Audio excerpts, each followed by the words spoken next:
डोकरी खां रिपोर्ट कर रहे हैं साजिद कादरी। पाकिस्तान पीपल्स पार्टी के अगवान अदनान अल्ताफ़ हुसैन उन्नड़ ॻोठ हसन वाहण में मौज़ शख्सियत नज़ीर अहमद कीरियो की दावत ते पहुतो ऐं पीपी अगवान अदनान अल्ताफ़ हुसैन उन्नड़ के पहुचण ते गुलन की वर्खा से शानदार इस्तक़बाल किया वियो।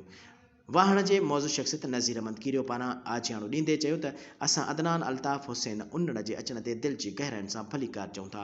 हुन चयो त असां असुल खां वठी उन्नड़ ख़ानदान सां रहिया आहियूं ऐं रहंदासीं। हुन चयो त 8 फरवरी ते तीरन की बरसात सां पीपीए के उम्मीदवारन के कामयाब कंदासीं। उन मौके ते पीपी अगवान अदनान अल्ताफ़ हुसैन उन्नड़ खिताब कंदे चयो त हसन वाहण के मौज़ जी नंढनि वॾनि हमेशा इज़्ज़त ॾिनी आहे। असां बि हुननि खे कॾहिं विसारियो नाहे। ॾुख सुख में हुननि सां गॾु ॿांह ॿेड़े थिया आहियूं।